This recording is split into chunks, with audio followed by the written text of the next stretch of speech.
Maths कट्टा या YouTube चॅनलवर आपणा सर्वांचे हार्दिक स्वागत. सेतू अभ्यासक्रम इयत्ता 10वी गणित भाग 1 आणि 2. विद्यार्थ्यांनो, सेतू अभ्यासक्रमाचा आजचा 21वा दिवस. आज आपण त्रिकोण या घटकामध्ये त्रिकोणाचे काही गुणधर्म अभ्यासणार आहोत. Properties of a triangle. आपण कोणत्याही एका त्रिकोणाची जर आकृती काढली आणि त्रिकोणाचा तीन बाजूंपैकी कोणतीही एक बाजू पुढे वाढवली असता तुम्हाला माहिती आहे की त्या त्रिकोणाचा तो बाह्यकोन तयार होतो. जर एक त्रिकोण काढला तर एका त्रिकोणाला आपण ह्या अशा पद्धतीने बाजू वाढवून, जसा ह्या ठिकाणी एक बाह्यकोन तयार झाला तसाच ही बाजू वाढवून सुद्धा आपल्याला ह्या बाजूला एक बाह्यकोन तयार होणार आहे. म्हणजे प्रत्येक शिरोबिंदूजवळ दोन बाह्यकोन काढता येतात. म्हणजे एकूण त्रिकोणाला किती बाह्यकोन असतील तर प्रत्येक शिरोबिंदूजवळ 2 आणि एकूण शिरोबिंदू आहेत आपले त्रिकोणाचे 3. मग बघा, ह्या ठिकाणी एक बाह्यकोन आहे असे 2, तसंच ह्या ठिकाणी 2, ह्या ठिकाणी 2, म्हणजे एकूण 6 बाह्यकोन त्रिकोणाला काढता येतात. आता हा जो बाह्यकोन असतो त्याचं वैशिष्ट्य काय, कोणाला बाह्यकोन म्हणतो आपण, तर त्रिकोणाची एक बाजू वाढवल्यानंतर हा जो कोन आहे तो कोन त्रिकोणाच्या ह्या एका अंतरकोनाशी लगतच्या अंतरकोनाशी काय करतोय बघा, रेषीय जोडीतील कोन तयार करतोय. मग अशा ह्या कोनाला त्या त्रिकोणाचा बाह्यकोन असं म्हणतात. Exterior angle of a triangle. बाह्यकोनाला आपण काय म्हणतो, exterior angle of triangle. When we extend one side of a triangle and the angle formed at the vertex, it makes the linear pair with one of the interior angle of a triangle. Such angle is called as a exterior angle of a triangle. Okay, there are total 2 exterior angle at a one vertex of a triangle, and hence for any triangle we can draw 6 types of the exterior angles. आता या ठिकाणी आकृती बघा, triangle PQR आणि ही side वाढवली आहे, इथे S point घेतला आहे. म्हणजे PRS हा काय झाला, त्रिकोणाचा एक्सटेरियर अँगल म्हणजे बाह्यकोन. बघा, हा बाह्यकोन का म्हणतोय आपण, कारण ह्या ठिकाणी जो कोन आहे त्याच्याशी तो काय करतोय, लिनियर पेअर तयार करतोय. तसंच जर हा लिनियर पेअर याच्याशी तयार करत असेल तर त्याच्यापासून दूर असलेले दोन अँगल ट्रायंगलचे आहेत, अँगल P आणि अँगल Q. हे ह्या बाह्यकोनापासून दूर आहेत, हा त्याचा लगतचा आहे. आणि म्हणून अँगल Pला आणि अँगल Qला ह्या एक्सटेरियर अँगल PRSचे दूरस्थ अंतरकोन म्हणजेच रिमोट इंटिरियर अँगल असं म्हणतात. काय म्हणतात, रिमोट इंटेरियर अँगल्स. मग P आणि Q हे दोन आहेत रिमोट इंटिरियर अँगल. मग what is the theorem of remote interior angle. The measure of the exterior angle of a triangle, त्याचं थेरम आहे, measure of exterior angle of a triangle is equal to the sum of the its remote interior angles. मग बाह्यकोनाचं माप हे त्याच्या दूरस्थ अंतरकोनांच्या मापांच्या बेरजे इतकं असतं. हे आहे आपलं त्रिकोणाचं दूरस्थ अंतरकोनाचं प्रमेय, म्हणजे रिमोट इंटिरियर अँगल थेरम. त्याला काय म्हणतात, रिमोट इंटिरियर अँगल थेरम. मग त्याचा फॉर्म्युला काय तयार होईल, measure angle PRS is equal to measure angle P plus measure angle Q. त्यानंतर आणखीन एक महत्त्वाचा मुद्दा तुम्हाला अभ्यासायचा आहे, तो म्हणजे लंबदुभाजकाचे प्रमेय. लंबदुभाजकाचं प्रमेय म्हणजे theorem of segment bisector. Theorem of segment bisector. Bisector theorem काय आहे, तर हा रेषाखंड आहे AB, बरोबर आहे.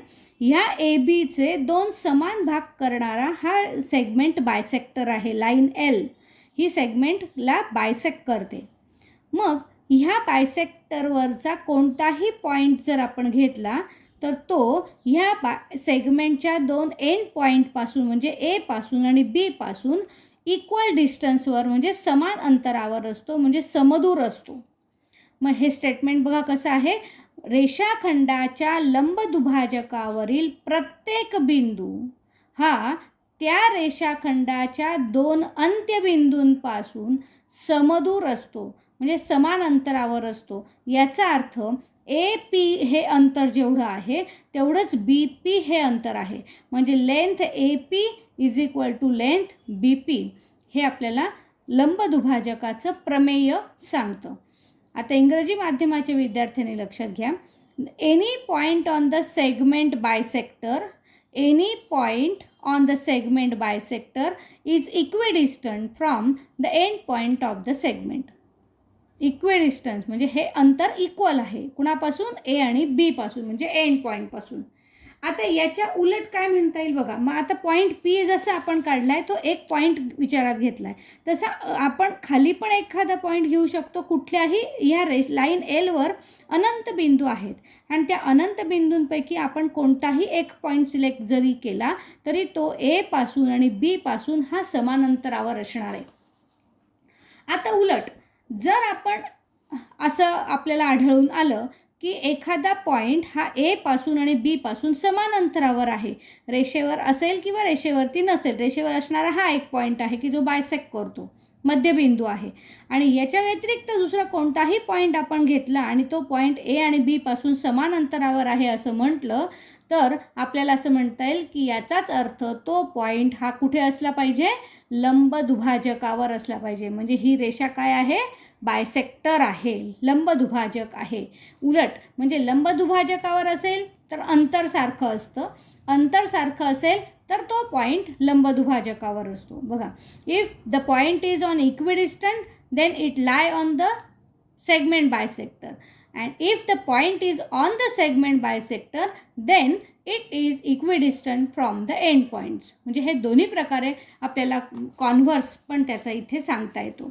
या ठिकाणी आपल्याला थेरम ऑफ सेगमेंट बायसेक्टरचा कॉन्व्हर्स सांगितला आहे. बघा, रेषाखंडाच्या टोकांपासून म्हणजे अंत्यबिंदूंपासून समदूर असणारा कोणताही बिंदू, समदूर असणारा एखादा बिंदू जर आपण इथे घेतला म्हणजे तो समदूर आहे असं आपल्याला आढळलं तर तो त्या रेषाखंडाच्या लंबदुभाजकावर असतो. म्हणजे ती लाईन ही लंबदुभाजकाची लाईन असते. जर length A P is equal to P B असेल तर पॉईंट पी हा रेषा रेख ए बीच्या लंबदुभाजकावर आहे असं आपल्याला सांगता येईल. त्यानंतर पुढचा मुद्दा आहे मध्यगा. मध्यगेला आपण इंग्रजीमध्ये म्हणतो median, median of a triangle. आता ही मीडियन कशी असते किंवा मध्यगा कशी असते तर याचा अभ्यास तुम्ही मागच्या वर्षी केलेलाच आहे. मध्यगा या शब्दामध्येच त्याचा अर्थ लपलेला आहे. बघा, मध्यबिंदू घ्यायचा कुणाचा, कोणत्या त्रिकोणाच्या कोणत्याही एका बाजूचा, आणि तो मध्यबिंदू त्या रेषाखंडाच्या किंवा त्या बाजूच्या समोर जो शिरोबिंदू असेल तो शिरोबिंदू आणि तो मध्यबिंदू जर यांना जोडला रेषाखंड तर त्या रेषाखंडाला त्या त्रिकोणाची मध्यगा असं म्हणतात. त्रिकोणाचा कोणताही, बघा व्याख्या कशी आहे, त्रिकोणाचा कोणताही शिरोबिंदू त्याच्या समोरील बाजूचा मध्यबिंदू यांना जोडणारा रेषाखंड म्हणजे त्या त्रिकोणाची मध्यगा होय. मग जसं एने आपण ह्या पॉईंटला जोडले तसं आपण बीने पण जोडू शकतो. बघा, इंग्रजी माध्यमाच्या विद्यार्थ्यांनी ही मीडियनची डेफिनेशन पुन्हा एकदा समजून घ्या. Median means what?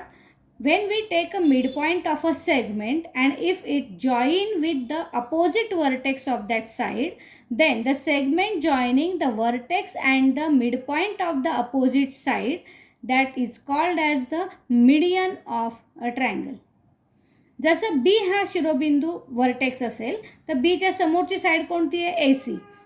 मग ए सीचा मध्यबिंदू इथे कुठे असेल तो मध्यबिंदू जर आपण बीने जोडला तर ही काय होईल, त्रिकोणाची मध्यगा, तसंच मीडियन होईल. तसंच ए बीचा मिड पॉईंट इथे असेल आणि तो सीने जोडला तर आपल्याला असं लक्षात येईल की ही सुद्धा काय आहे, median. There are 3 medians for the triangle. एकूण आपल्याला 3 मध्यगा काढता येतात आणि इथे तुम्ही बघितलं आहेच की या 3ही मध्यगा एकाच बिंदूतून जातात, म्हणजेच त्या कॉन्करंट असतात, म्हणजेच त्या एकसंपाती असतात. त्रिकोणाच्या 3ही मध्यगा एकसंपाती असतात. The 3 medians of a triangle are concurrent. Okay. आता intersection point is called as G and it is called as a concurrence point of a median and it is also called as a centroid of a triangle.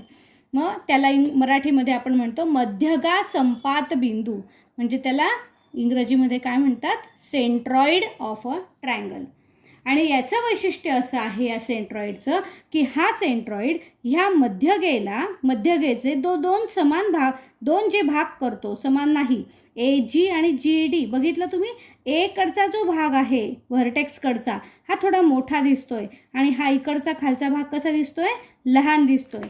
तर याचं वैशिष्ट्य असं आहे की तो त्या मध्यगेला म्हणजे पूर्ण ADला 2:1 ह्या प्रमाणात विभागतो. Centroid divides the median into 2:1 part. हे लक्षात ठेवा, अतिशय महत्त्वाचा मुद्दा आहे कारण यावर आधारित उदाहरणं परीक्षेला विचारली जातात. बघा, हे जर 2 भाग असेल तर त्याचे निम्मे हा भाग, एकूण 3 भाग होतात. त्या 3 भागांपैकी हे 2 भाग म्हणजे AG आणि हा GD म्हणजे 1 भाग. तसंच बी कडचा हा पार्ट दुप्पट असेल ह्या बाजूच्या, तसाच C कडचा भाग दुप्पट असेल ह्या भागाच्या, म्हणजे 2:1 या प्रमाणात तो सेंट्रॉइड त्या मीडियनला डिव्हाइड करत असतो. ओके.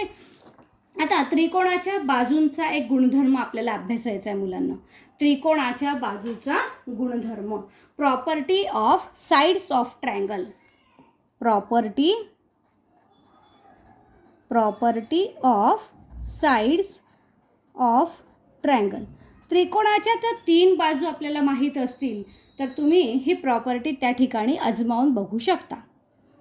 त्रिकोणाच्या कोणत्याही 2 बाजूंची बेरीज ही तिसऱ्या बाजूच्या लांबीपेक्षा जास्त असते. अत्यंत महत्त्वाचे बघा, त्रिकोणाच्या कोणत्याही 2 बाजू, sum of any 2 side of triangle is always greater than the length of its third side. Okay. तसेच त्रिकोणाच्या कोणत्याही 2 बाजूंमधला फरक हा तिसऱ्या बाजूच्या लांबीपेक्षा कमी असतो.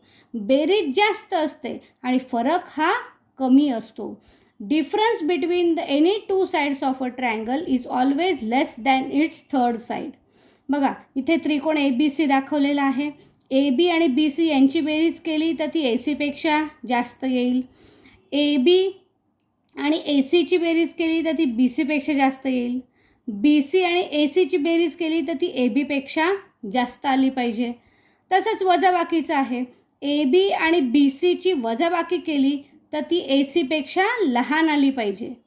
AB आणि ACची वजाबाकी केली तर ती BCपेक्षा लहान आली पाहिजे. तसंच BC आणि ACची वजाबाकी केली तर ती ABपेक्षा लहान आली पाहिजे. हे जर गुणधर्म लक्षात ठेवले तर याच्यावरती आधारित उदाहरणं तुम्हाला निश्चित सोडवता येतील. आता आपण स्वाध्यायाकडे वळूया. Choose the correct alternative from the following. In triangle DEF, measure angle D is equal to 50, angle E is equal to 80. Then what is the exterior angle, measure of exterior angle DEFG of triangle DEF. त्रिकोण DEFच्या ह्या बाह्य कोनाचं माप किती असं आपल्याला विचारलेलं आहे. मग इथे आपण एक छोटीशी इथे आकृती काढू म्हणजे तुमच्या लगेच लक्षात येईल. इथे D घेतला, इथे E घेतला, इथे F घेतला आणि ही बाजू आपण पुढे वाढवली, इथे घेतला G. हा काय झाला, बाह्य कोन. अँगल Dचं मेजर दिलेलं आहे 50, अँगल Eचं मेजर दिलेलं आहे 80 आणि हा आहे बाह्य कोन. आत्ताच आपण एक्सटेरियर अँगल थेरम बघितला की measure of the exterior angle is sum of its remote interior angle. हे 2 त्याचे रिमोट इंटिरियर अँगल आहेत. मग 50 आणि 80 यांची बेरीज किती होईल तर 130 आणि म्हणून याचं उत्तर आहे A. त्यानंतर पुढचा प्रश्न बघा. एका त्रिकोणाच्या 2 भुजा 5 सेंटीमीटर आणि 1.5 सेंटीमीटर असतील तर त्या त्रिकोणाच्या तिसऱ्या भुजेची लांबी खालीलपैकी किती नसेल. प्रश्न नीट वाचायचा. असेल नाही विचारलं, नसेल विचारले. म्हणजे आपल्याला एक बाजू 5 दिली आहे, दुसरी बाजू 1.5 दिलेली आहे, 2 बाजू दिलेल्या आहेत. म्हणजे आपल्याला बाजूंचा गुणधर्म, property of sides of triangle विचारात घ्यावं लागेल. मग जर 2 साईड ह्या असतील तर तिसरी साईड कोणती नसेल याच्यापैकी, which is not the third side of the triangle from the following. मग आता कसं विचार करायचा. आता इथे 5 आहे आणि इथे जे पर्याय तुम्हाला दिसत आहे ते 5पेक्षा सगळे काय आहेत, कमी आहेत. बरोबर आहे. म्हणजे ही मोठी बाजू असणार आहे त्रिकोणाची. मग आपल्याला 2 बाजू दिलेल्या आहेत आणि तिसऱ्या बाजूचा विचार करताना आता सगळ्यात मोठी बाजू म्हणजे बेरीज विचार करून चालणार नाही, तर वजाबाकीचा विचार करावा लागेल. मग 5मधून जर आपण 1.5 वजा करून बघितले तर आपलं उत्तर येतं 3.5. म्हणजेच काय की वजाबाकी ही नेहमी कमी पाहिजे. कुणापेक्षा, तिसऱ्या बाजूपेक्षा. मग आपल्याला बेरीज वजाबाकी कितीपेक्षा कमी पाहिजे, तर 3.5पेक्षा कमी पाहिजे, तरच तो ट्रायंगलची त्या 3 साईड असू शकतील. मग 3.5पेक्षा सगळ्या ह्या साईड कशा आहेत बघा, मोठ्या आहेत. बरोबर आहे. म्हणजेच काय की ह्या तिघांची जर बेरीज आपण 1.5 बरोबर करून बघितली तर ती 5पेक्षा मोठी येणार आहे. याची पण बेरीज 5पेक्षा मोठी येणार, करून बघा. इथे 3.8 आणि 1.5ची बेरीज पण 5पेक्षा मोठी येईल. पण 1.5 आणि 3.4 यांची जर बेरीज केली तर ती येते फक्त 4.9 आणि ती तिसऱ्या बाजूपेक्षा कशी पाहिजे, मोठी पाहिजे. बेरीज ही तिसऱ्या बाजूपेक्षा मोठी पाहिजे असते. मग यांची बेरीज जर 4.9 आली तर ती 5पेक्षा लहान आली. याचा अर्थ ही बाजू त्या त्रिकोणाची तिसरी बाजू असू शकत नाही. ओके, समजलं सर्वांना हे. तर आपल्याला इथे याप्रमाणे विचार करायचा आहे. कारण 1.5 अधिक 3.4 हे उत्तर आपल्याला पर्याय म्हणून घ्यायचं आहे. हे बरोबर आहे. 1.5 अधिक 3.4 बरोबर 4.9 इज नॉट ग्रेटर दॅन 5. म्हणून ही बाजू त्या त्रिकोणाची बाजू नसेल. लक्षात घ्या. इथे नॉटची साईन दिसते सर्वांना. इथे नॉटची साईन केली म्हणजे त्याच्या ह्या मोठ्या चिन्हावर अशी जे आपण रेष ओढली आहे. ओके, आता ह्या इथे फिगर दाखवली बघा.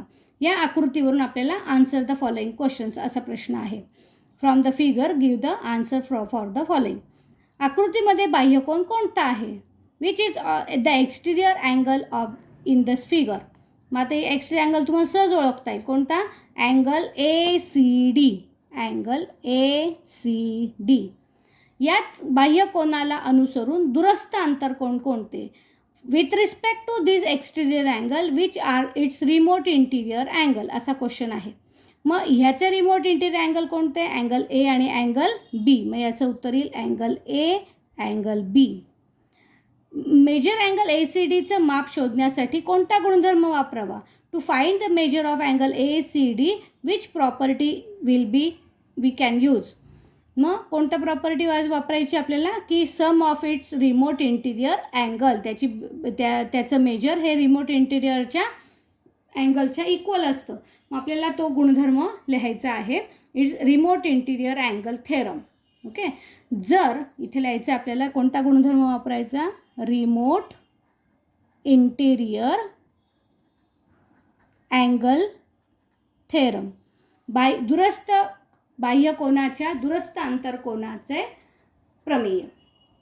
जर कोन Bचं माप 50 असेल, कोन Aचं माप 75 असेल तर कोन ACD काढा. Aचं माप किती, Aचं माप 75 आहे हां, Bचं माप 50 आहे. मग या दोन कोनांची मापं माहिती आहेत. आपल्याला विचारलं ACD. मग 50 आणि 75 यांची बेरीज किती येईल, 50 अधिक 75 म्हणजेच 125 डिग्री असेल मापकोन ACD. प्रश्न तिसरा आहे. त्रिकोण PQR मध्ये PT ही मध्यगा असून G हा मध्यगा संपात बिंदू आहे.